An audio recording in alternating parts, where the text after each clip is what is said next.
Hi, my name's Jayla. I came home without warning, just showed up one night. And the moment I stepped inside, nothing felt familiar. No one looked surprised.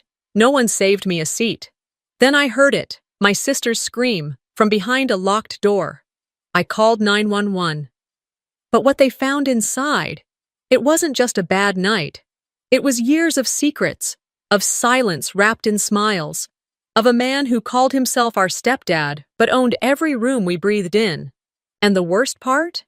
It wasn't just what he did to her. It was who chose not to see it. How do you come back from that? Or maybe the better question is, how do you survive in a family where the danger lives inside the walls and the ones you love most pretend it's not there? I hadn't planned on coming home that day. Truth be told, I didn't even tell anyone I was coming. After months of silence, unread texts, and calls that went straight to voicemail, I figured showing up would say more than another ignored message ever could. And besides, part of me wanted to see it with my own eyes, see what I'd been replaced with. The Uber dropped me 2 blocks down from the house. I asked the driver to turn off the music. I needed quiet. The air was cool, sharp with the first hints of autumn, and the trees lining our street were shedding their leaves like they, too, were trying to let something go. The porch light was on. That surprised me. My mom never left it on before dark. I stood on the curb for a minute, watching the windows flicker with movement. There were shadows. Laughter. My backpack felt heavier than usual. It wasn't about the weight, it was the silence behind the front door. I hesitated before reaching for my old key. I still had it, even though no one told me whether I should return it. I turned it slowly, and the click it made in the lock echoed louder than I expected. The scent hit first. Garlic bread? Maybe. Definitely something with cheese. Then voices. The low murmur of conversation interrupted by laughter. Tom's, deep and throaty, like a man trying too hard to be charming. When I stepped in, no one turned. The dining table was full. 4 seats taken. My mother, her back to me. Tom, holding court at the head of the table. Isolde, half smiling, eyes low. And a man I didn't recognize, probably one of Tom's friends from work. Plates full, glasses clinking, jokes being passed around like dessert. No one looked up. No pause. Not even when I dropped my bag at the threshold. Finally, Mom turned. Jayla? Her voice didn't sound surprised, just confused, like I'd ruined something. We didn't think you'd come today, she added, reaching for her water glass like that'd make it all more normal. I scanned the table. 4 chairs, no fifth, not even a folded napkin. There was literally no seat at the table. I stood there, one hand still on the strap of my backpack, like some kid forgotten at school pickup. It's fine, I muttered, already feeling my cheeks burn. I'll just grab something later. Tom flashed a smile that made my stomach twist. We can pull up a stool, sweetheart. It's no big deal. No, I'm good, I said, maybe too quickly. Isolde still hadn't looked up.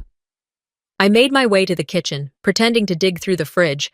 I didn't need anything, really. I just couldn't stand in that doorway any longer. I heard Mom whisper something to Tom. He chuckled low. She always had a flair for timing, huh? He said, not bothering to lower his voice. It hit me like a slap, not the words, but how easily they were spoken in front of me. I'd become an outsider in my own home. I stood behind the kitchen counter, watching them from a distance. Mom touched Tom's hand gently. Isolde barely ate, just pushed her food around. The guest laughed at something Tom said. All of them looked comfortable. I felt like someone watching a family movie they were cut out of. When they started cleaning up, I went upstairs. My room, if I could still call it that, looked different. Gone were the purple curtains I picked out when I was 15. Gone were the pictures I'd hung along the edge of the mirror. In their place were beige drapes, a neutral rug, and a made bed that didn't smell like me anymore. The closet was half filled with storage bins. A folded treadmill leaned against the far wall. It wasn't mine anymore. None of it was. I sat on the bed and glanced around, searching for something familiar. On the bookshelf, I spotted something small, metallic, a necklace. I moved closer. It was the necklace I made for Isolde last year. Beads threaded by hand, colors she loved, a charm I bought from an online store that said, "Sisters, always." I remember wrapping it with a handwritten note. She wore it tonight. Only, she had thanked Tom for it. He'd re-gifted it. Or taken credit. I wasn't sure which felt worse. I held it for a moment before placing it back exactly where it had been. What was the point in saying anything? Who would believe me? Who would even care? Back in my room, I curled into the corner of the bed that still felt somewhat mine. My phone lit up with a few texts, from classmates, old friends. Nothing from Mom, nothing from Isolde. I opened a draft message to my friend Marcy and typed, "What if you come home and realize it's not your home anymore?" I didn't hit send. I stared at the ceiling, wondering how something could hurt so much and still feel so quiet. I stayed lying there for a while, the words I typed to Marcy still glowing on the screen of my phone. I didn't send the message. Not yet. Instead, I watched the little dot blink in the text box like it was waiting for me to finish the sentence. Or maybe waiting for me to say something I hadn't dared say out loud. What if you come home and realize it's not your home anymore? It was just after 8. The house had quieted, except for the dishwasher humming downstairs. I needed to stretch my legs, needed to see something, anything, that reminded me I wasn't a ghost floating through my own life. So I left the room and found myself in the hallway, right outside Isolde's door. Her light was still on. I tapped gently. No answer. The door creaked open on its own. She hadn't shut it all the way. She stood there, in front of her dresser, untying her ponytail with one hand while the other held a bottle of lotion. Her eyes flicked up when she noticed me, but only for a second. Then they fell back to the mirror. "Hey," I said, trying to sound casual. "You okay?" Her movements slowed. "Just tired." The words were soft, flat, and her tone was too rehearsed. Like she'd had to say that 100 times before and stopped expecting anyone to question it. I didn't buy it, not even for a second. I stepped a little closer. "You sure? I mean, last year you were texting me all the time. Now I'm back, and it's like you're not even here." Isolde finally turned to face me, but her arms crossed over her stomach like she was holding herself together. "It's been a long day, Jay." Jay. She only called me that when she was trying to end a conversation early. I nodded, biting back the urge to push. That's when the air shifted. Footsteps, heavier ones, approached from the stairs. Tom. He rounded the corner with a mug in his hand, wearing that same half-smile he wore at dinner. "Girls, everything all right?" he asked, tone light, almost amused. Then, placing a hand on Isolde's shoulder with casual ease, he added, "Chit-chat later, okay? Isolde needs to help me review some student essays." His hand didn't linger long, but it was enough.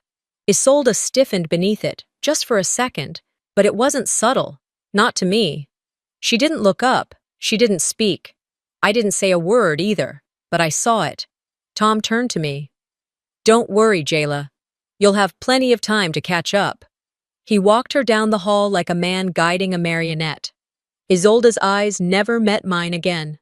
I stood alone in that hallway, staring at the place where her shadow had just been. My heart felt heavier than my chest could hold. Back in my room, I sat down on the edge of the bed. I didn't even turn the light on.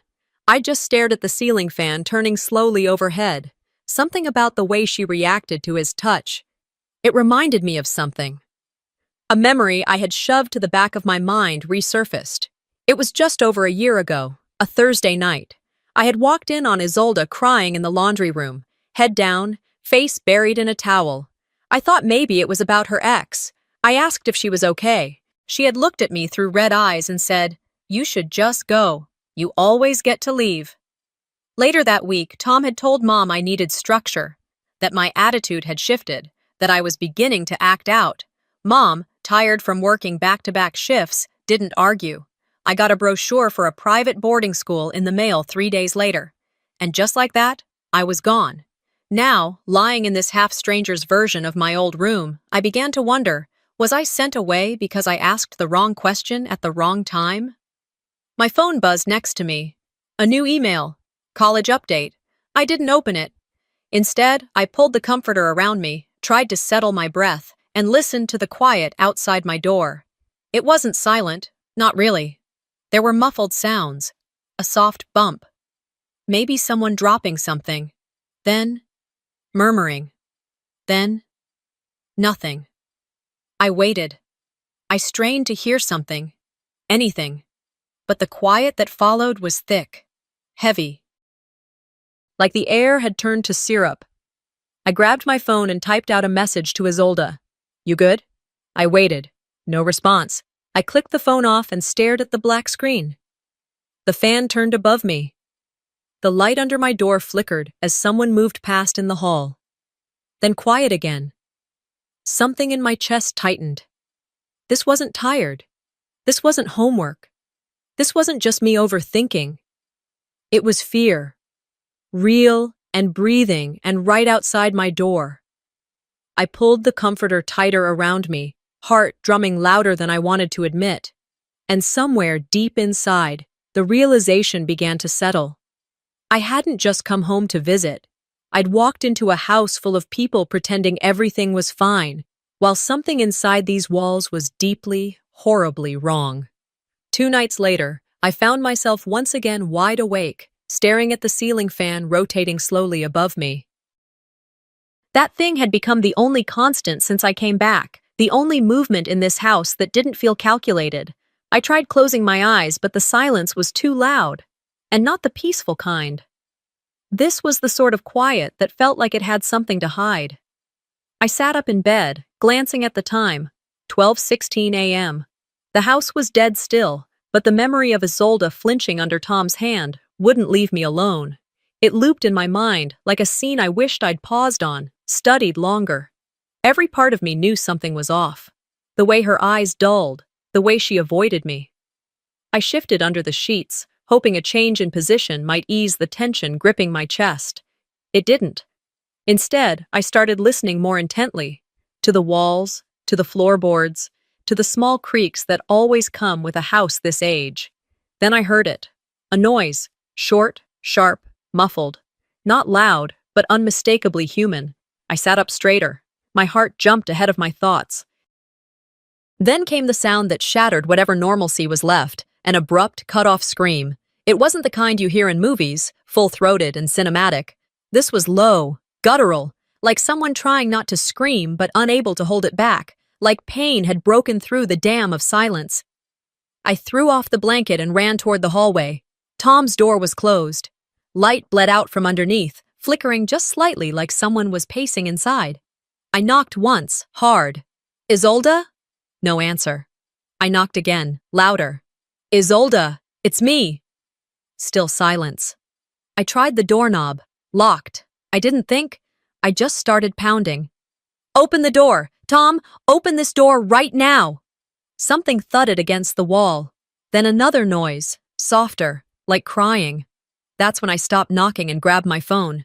My fingers were trembling so bad I hit the emergency call screen twice before I finally got it right. 911, what's your emergency? My name is Jayla Maddox. I think my sister's being hurt by my stepdad. Please, just send someone. It's urgent. Can you give us your address, ma'am? I did. Is anyone in immediate danger? Yes, I said. I think she is. Please just get here. I hung up and returned to the door, pressing my ear against it. I couldn't hear anything now. Seconds passed, then minutes. The silence came back, but this time it felt like it was mocking me. Then sirens. They didn't wail loudly, just that initial far-off echo getting closer. My knees weakened in relief, but I didn't step away. I stayed there, guarding that door like it held everything I didn't know how to name. The front door opened downstairs. Voices called out. Footsteps rushed up. Then, Tom opened the door. He looked completely composed, shirt tucked in, hair slightly mussed but not in a suspicious way. He wore a look of mild concern, like someone who had been inconvenienced but wanted to stay polite. Is everything okay, sweetie? He asked, like I was the one overreacting. Behind him, Isolde sat on the floor, legs drawn to her chest. Her face was blotchy, eyes red. Her sweater, torn at the neckline, hung off one shoulder. She didn't speak, didn't move. Two officers stepped past Tom before he could say another word. "Sir, step back, please." Tom complied, hands raised, doing his best model citizen impression. One of the officers, a woman, knelt beside Isolde. "Are you all right, honey?" Isolde's lips moved, but I couldn't hear her. Her voice had dropped to a whisper. The second officer pulled Tom aside. He began his usual routine. I recognized it from when he spoke to neighbors, teachers, even Mom, calm, polished, sympathetic. "There's been a misunderstanding," he said. "She slipped. I told her to lie down while I got ice. But it didn't match what I saw. What I heard." They brought Isolde downstairs. One of the paramedics wrapped a blanket around her shoulders. Another guided her outside.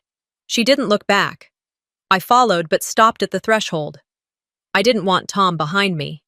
He stepped up, and with the nerve of a man who'd rehearsed his innocence 1,000 times, said, "You made quite the scene, Jayla. Are you sure this is the kind of attention you want?" I turned to him. My voice didn't shake. "You're not going to get away with this." He smiled. "You think they haven't tried this before?" Then he walked away, cool as ever, to give his statement. Back inside, the living room was still. Mom sat on the couch, arms crossed tightly. She hadn't spoken a word since the cops arrived. I waited for her to say something. Anything. Finally, she stood. "This is a mess," she muttered, heading for the stairs. "That's all you have to say?" I asked, incredulous. "Your daughter was crying on the floor." "She said she slipped," Mom snapped. "And maybe if you hadn't been so dramatic." I cut her off. "She didn't slip, Mom." She turned, but I wasn't done. She flinched when he touched her. She thanked him for a necklace I gave her. She looked terrified. Mom just shook her head. "You've been gone a long time, Jayla. You don't know what this family's been through." She walked away. I spent the rest of the night pacing, thinking, playing the scream over in my mind, the click of the lock, the look in Isolde's eyes. At 4 a.m., I heard a knock on my door. Soft. Barely there. I opened it. Isolde stood there in pajamas, hair pulled back, eyes still raw. Her voice cracked when she spoke. "Why now, Jayla?" I didn't know what to say. She looked at me like someone asking for permission to be angry. "Why didn't you come home sooner?" I didn't answer her. I didn't even breathe. Isolde's words, soft, brittle, hung between us in the hallway like a cracked mirror I wasn't ready to look into. "Why didn't you come home sooner?" I wanted to tell her that I tried, that I wrote, that I called, that every time I thought of stepping back through that door, it felt like I was walking into a trap I couldn't name. But I didn't say any of that, because what did it matter now? She stood there for a few more seconds, then turned and walked back to her room, closing the door without a sound. By morning, the air had turned heavy, like the walls themselves were holding their breath. I went downstairs barefoot, trying to ease the weight in my chest, and found the kitchen already alive with the scent of eggs and toast. Mom stood at the stove, humming like it was any other morning, like last night didn't just happen. Tom wasn't there. Isolde's bedroom door had remained closed since before sunrise. Mom didn't look at me when I entered. She just pointed to the counter. "Coffee's fresh." I poured a cup, hands steady out of spite. "He's not here?" "No," she said, flipping a pancake. "He went to the station this morning to give a statement. Voluntarily." I leaned against the fridge. "They had a reason to show up, Mom. You heard her. You saw her face." Mom turned around, spatula in hand, her eyes sharp and cold.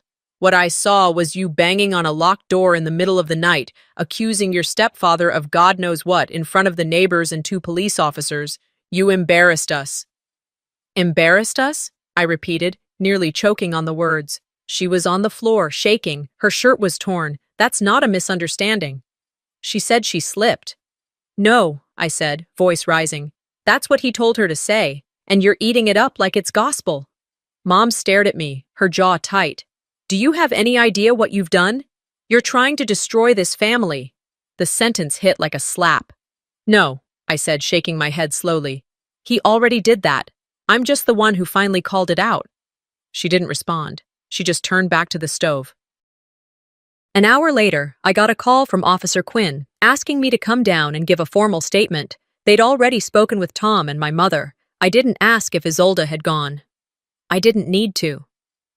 The drive to the station felt like floating through fog. Everything outside the car looked too normal. Joggers, school buses, someone walking a dog. As if the world had no idea how ugly the inside of my house had become. At the station, the officer took my report with a calm professionalism that didn't match the chaos inside me. I told them everything. What I saw, what I heard, what Isolde whispered. I didn't embellish. I didn't dramatize. I just told the truth. When I was done, the officer nodded and handed me a tissue I hadn't asked for. In the lobby, I caught a glimpse of Tom talking to another officer. His back was straight, his hands folded, his tone friendly.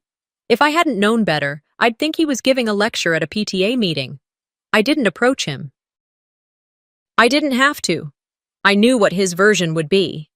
My stepdaughter has a history of emotional instability. She's always been dramatic. That's what he'd say. And they'd nod. And maybe, just maybe, some of them would believe him. I returned home to a house that no longer pretended. Mom sat in the living room, arms crossed, eyes glued to some talk show that buzzed just loud enough to drown out conversation. I passed her without speaking. Upstairs, I found my room the same way I left it. Sterile, impersonal. The bins in the closet looked more at home here than I did. I sat on the bed and stared at my suitcase. I'd never unpacked. Mom knocked once, then opened the door without waiting. "You should have asked before coming back." I turned slowly. "Excuse me? This is my house, Jayla. You can't just barge in after all this time, stir everything up, then expect us to— What? Start over?" I stood. "You're right. It is your house. But don't pretend like I left because I wanted to." She folded her arms. "You're twisting everything." "No, I'm finally seeing it straight." She left without closing the door. Later that night, I opened my journal. The pages were mostly empty. A few half-started entries from months ago, scribbled thoughts I didn't finish. I wrote, in bold, clear letters, "They want me to disappear, but I won't." Downstairs, the door opened.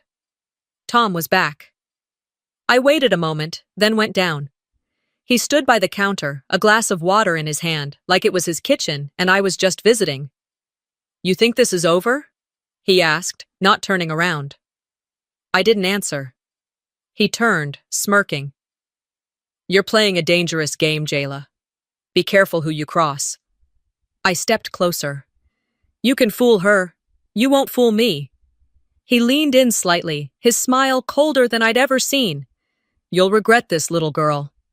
I met his eyes. "Not as much as you will." He walked away after saying it, like he hadn't just threatened me in my own kitchen, like "you'll regret this, little girl" was just another line from a parent trying to teach discipline.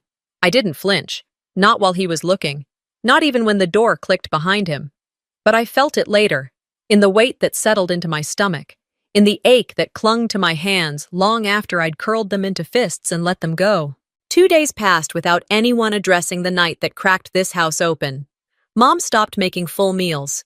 The refrigerator was filled with leftovers no one touched. We passed each other like strangers in a rental home. Isolde's door didn't open once. I knocked once the morning after, lightly. No answer. Knocked again that night. Still nothing. I started leaving short notes. Just a sentence or two. "I'm here. I'm sorry. Are you okay?" None came back. And still, no noise, no light under her door. Just a sealed silence. The third day, I was cleaning up laundry that somehow still fell to me when I noticed her bed didn't look made. Not just messy, but uncharacteristically rumpled, like she'd either been sleeping in her clothes or hadn't moved at all. I stood by her doorway, not trying to open it this time. Not yet. I didn't want her to shut me out harder. I just wanted some proof that she was still herself, still reachable. That's when I noticed the corner of something poking out from under her mattress. A tiny edge of a worn spiral notebook. The cardboard faded, one corner chewed from time or stress. It looked like the kind of journal she used to keep in middle school, full of bad poems and drawings of girls with long limbs and shadows for eyes. I hesitated, then reached for it. The first few pages were torn out. The next ones were covered in frantic writing, most of it scribbled over, sentences half finished, but one entry caught me. Night. Locked. Couldn't breathe. He said not to tell. Told me to pretend. The words blurred in places. A few letters smudged like tears, or sweat had hit the page before the ink dried. My hands trembled as I closed it. I held it for a few seconds more, then walked back to my room. I sat on my bed, placed the notebook beside the necklace I gave her, the one Tom took credit for. That necklace had become something like an altar. A place to put all the things I wasn't ready to say out loud. Later that day, I brought the notebook to the police station. Officer Quinn met me at the side entrance and took me into her office without any small talk. I found this in my sister's room, I said, handing it over. I don't think she meant for me to see it, but I couldn't ignore it. She nodded slowly, flipping through a few pages. Her face stayed calm, professional, but her knuckles tightened around the spine of the book. I appreciate you bringing this, she said. We'll log it as evidence. She paused, then added, We also recovered the camera we discussed, the one Tom installed in the hallway, supposedly for security. And? I asked. She sighed. Footage was wiped. Hard reset on the device. Could have been a malfunction, but we're treating it as intentional.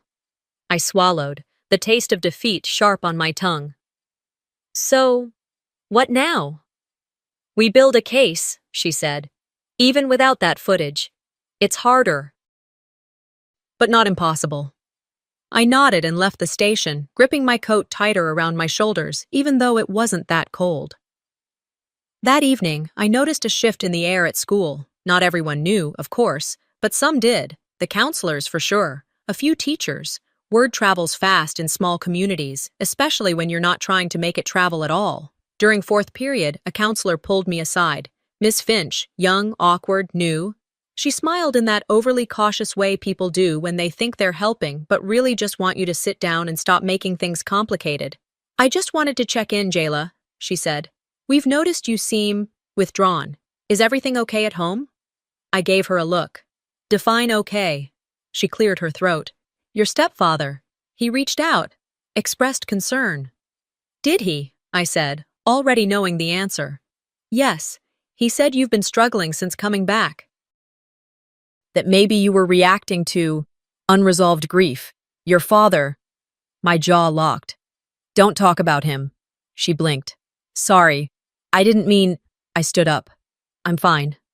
You don't have to go through this alone. I turned at the door. I already am. Later that night, as I sat on the edge of my bed trying to process it all, I thought about how the system protects people like Tom. People who smile right, dress right, speak like they're always in control. People who know exactly how far they can push and still get away with it. I knew it wouldn't end here. That he wouldn't let it. I checked Isolde's door. Still closed. I took a sticky note from my desk and wrote carefully. You don't have to talk. Just listen. I believe you. And I'm not leaving. I slipped it under her door and went back to my room. Back to the notebook. Back to the necklace. Back to the place where hope and fury coexisted like old roommates forced to share a bed again. A week slid by, thick with tension that clung to the walls like smoke.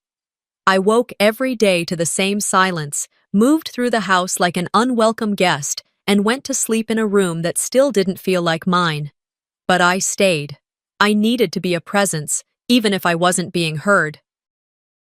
And the note I'd slipped under Isolde's door remained untouched, not folded, not moved, not acknowledged.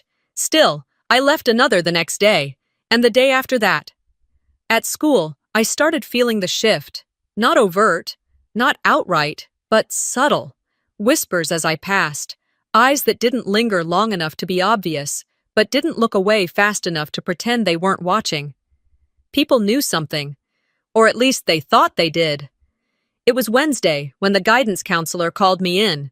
Ms. Ralston, late 40s, with a wardrobe that tried too hard to blend in, and a voice that sounded like she was always on the edge of apologizing for existing.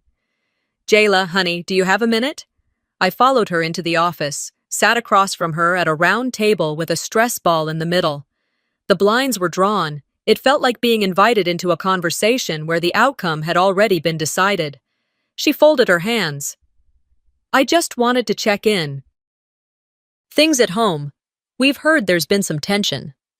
I said nothing. She continued.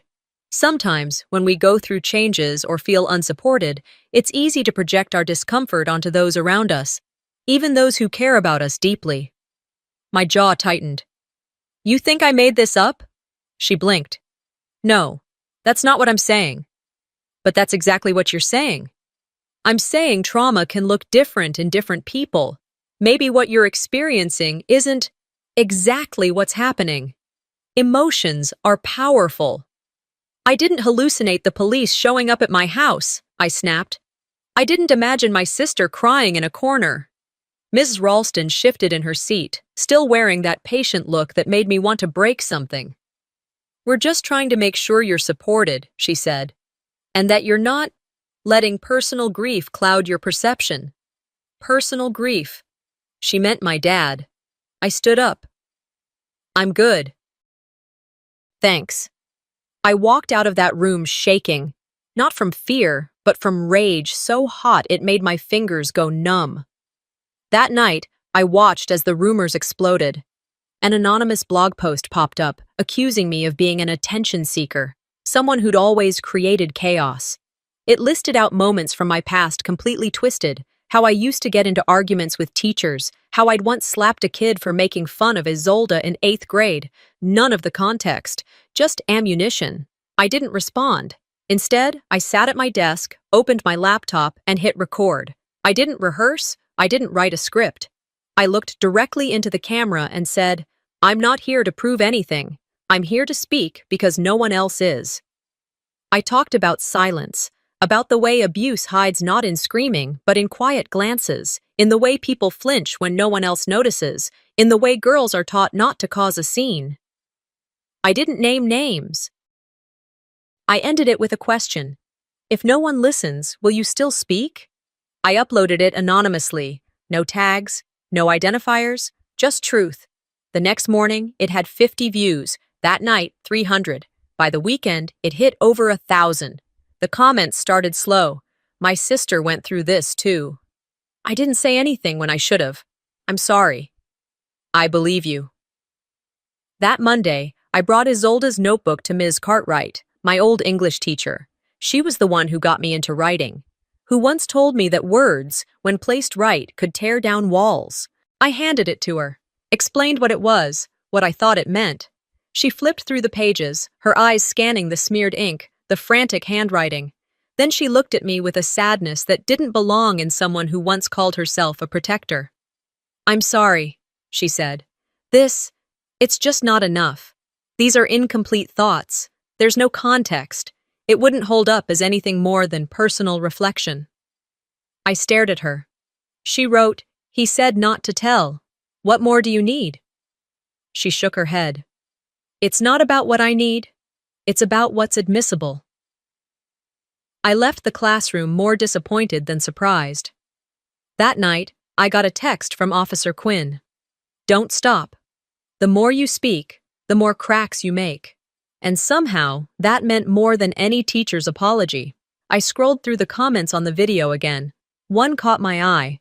He's done this before.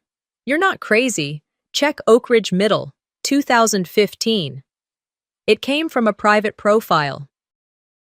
No name, no picture. I read it 3 times, then closed my laptop and stared at the ceiling. If what that message said was true, this wasn't just about me, or even just about Isolde. It was bigger, deeper, and I wasn't going to stop now. After reading that comment, check Oak Ridge Middle, 2015, I didn't sleep, not even a nap. I spent most of that night curled up on the edge of my bed with the light from my laptop burning into my eyes and my heart trying to stay steady against the rising tide of rage. Morning came like it was trying to apologize for what the night uncovered. I didn't wait for breakfast or for Mom to make her usual circuit of ignoring me. Instead, I opened my laptop again, this time with a clear direction. I started digging. Oak Ridge Middle had a community page, old newsletters, district notes, teacher accolades. the kind of bureaucratic fluff no one ever reads. But hidden in the November 2015 bulletin was a quiet line under the Staff Transitions section. Mr. Tom Maddox will be departing Oak Ridge to pursue new opportunities closer to home. We thank him for his service. That alone wasn't a red flag, but it was the timing that got me. I opened another tab and started searching local parent forums, archived Reddit threads, even the school's Yelp page. That's where I found it.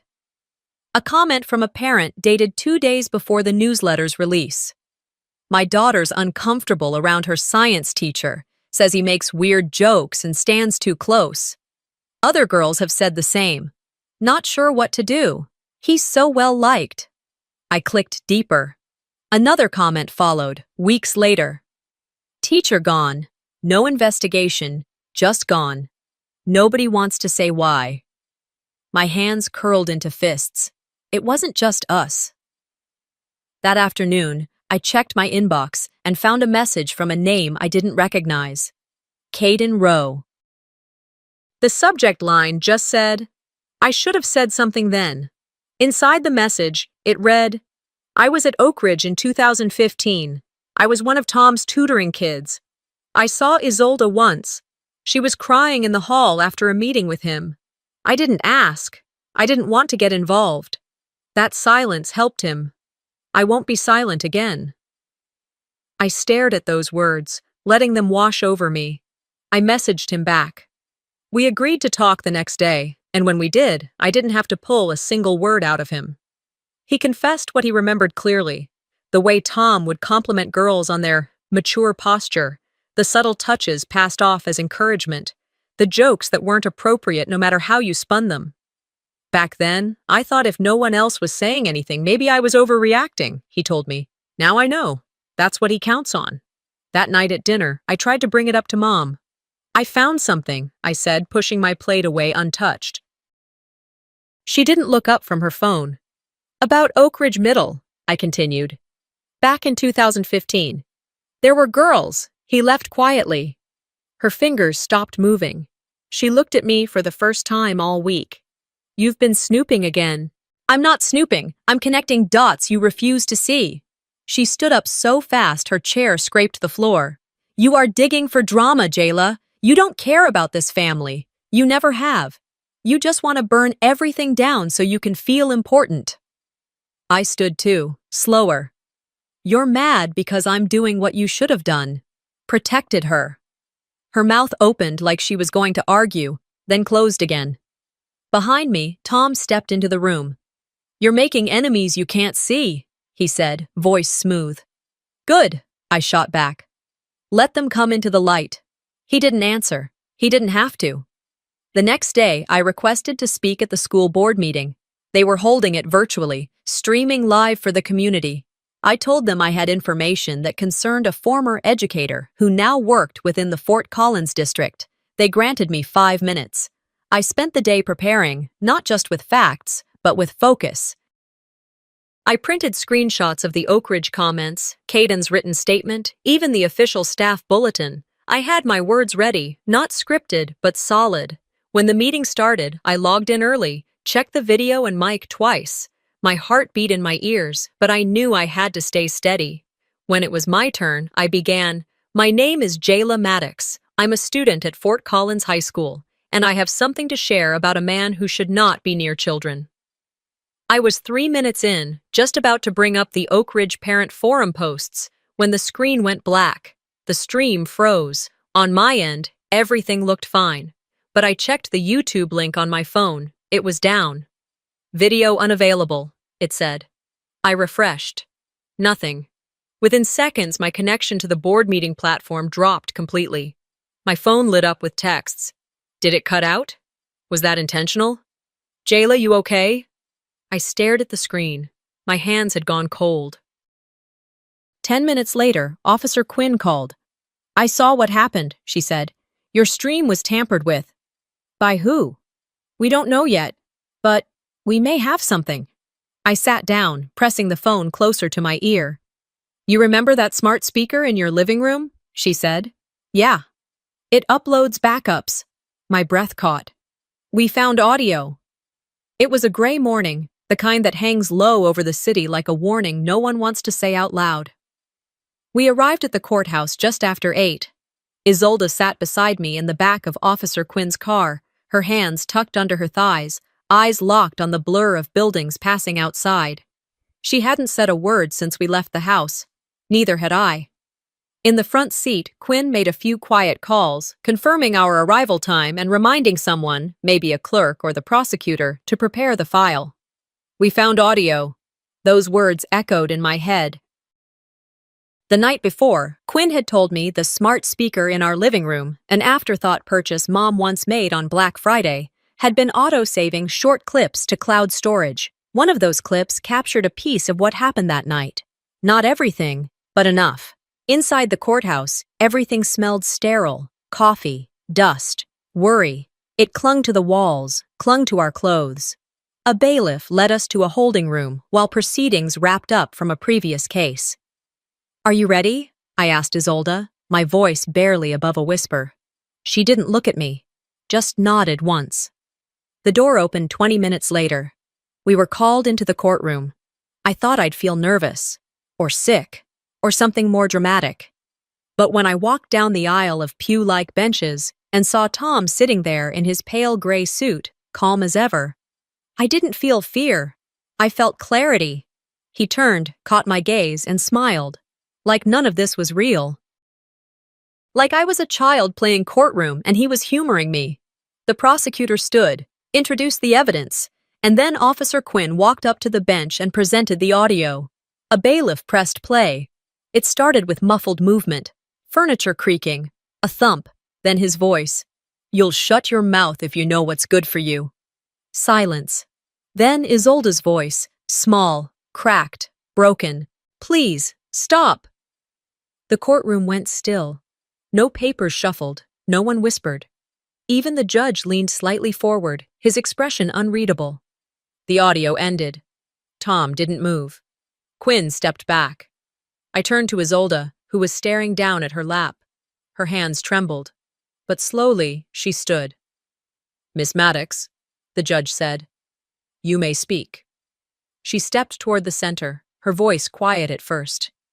"He said no one would believe me."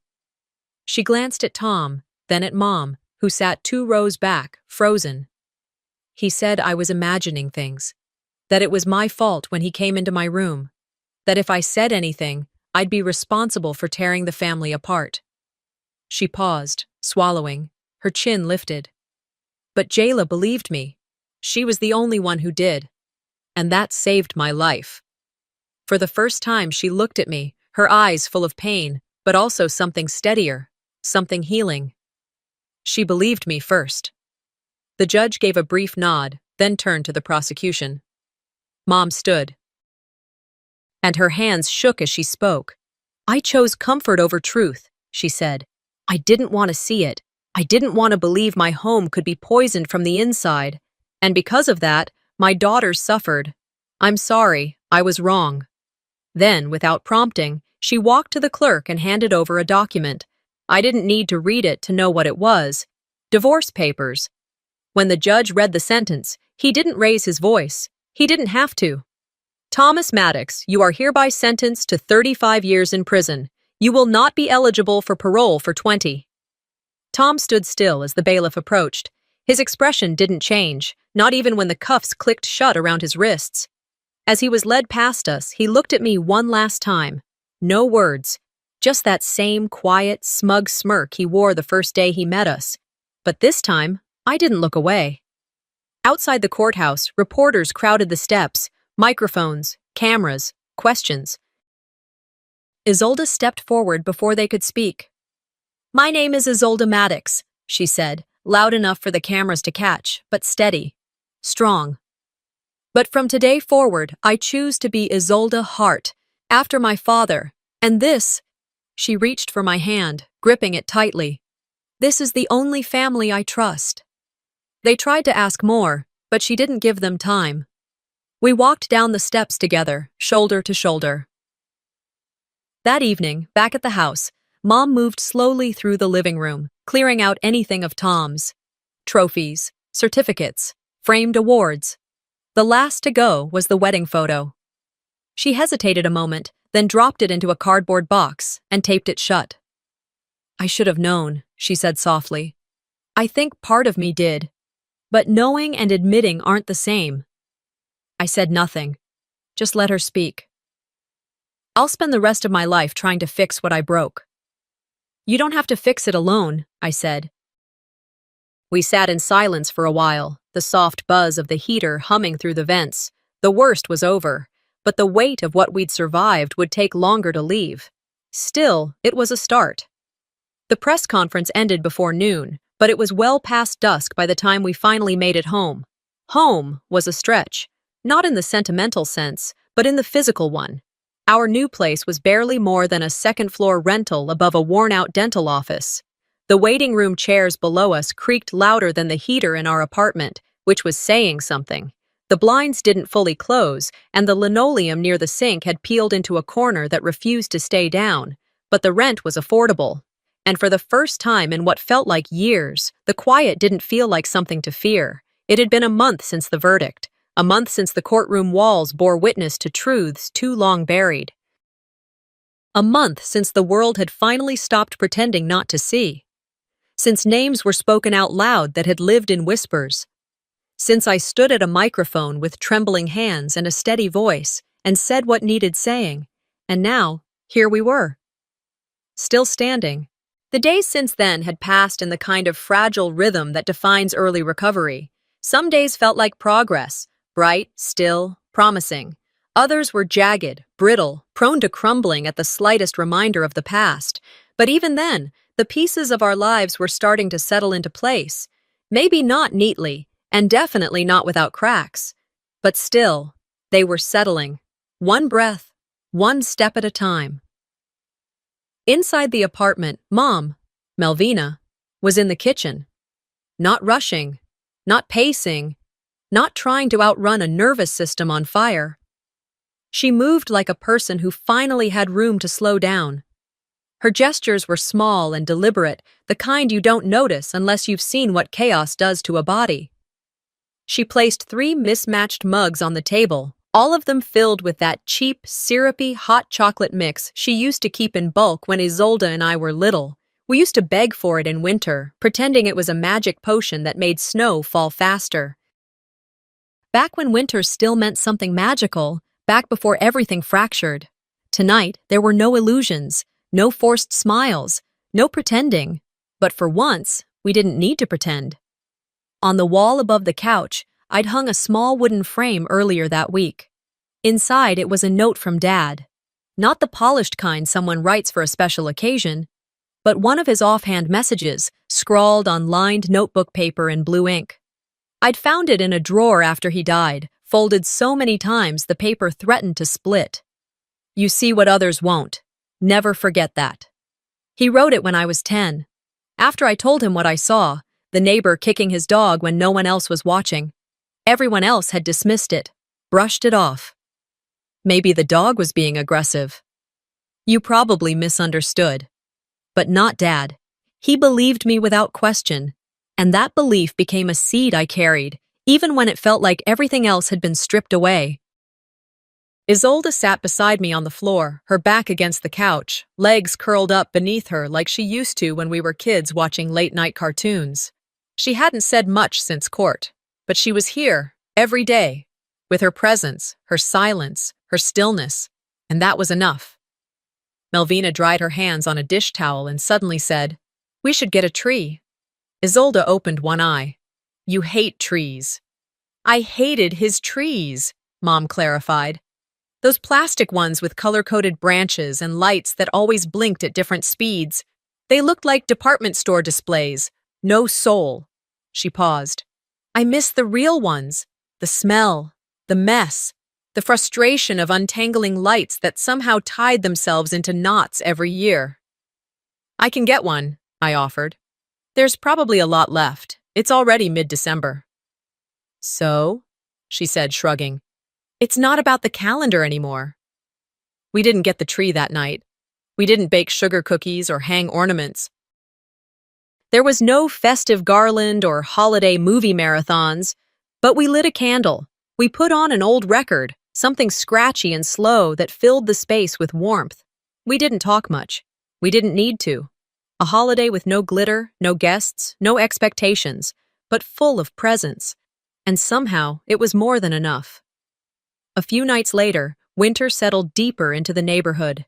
The air turned brittle, laced with the faint smell of wood smoke and pine. I woke up at 3 o'clock a.m., not from a nightmare, not from any loud sound, just woke.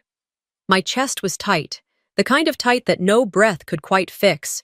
I crept into the kitchen for water. The floor was cold under my socks. Isolde's door was closed and locked. She always locked it. Not because she was afraid of us. It wasn't fear anymore. It was routine. A way of claiming control, of creating a boundary. I respected it. In the living room, I saw Mom asleep on the couch, curled up like a question mark, her face streaked with dried tears. She didn't know I was there, and I didn't wake her. I just stood there for a moment, letting the stillness wrap around us both. Then I turned and went back to bed. Healing isn't a straight line.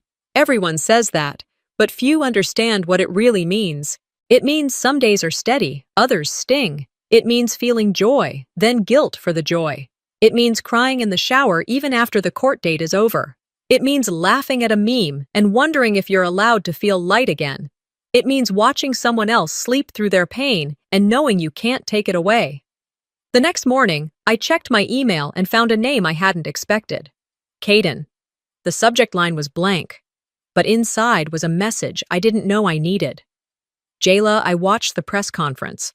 I know I never said this before, but thank you for being louder than my fear. You didn't just help your sister, you helped me find my voice too.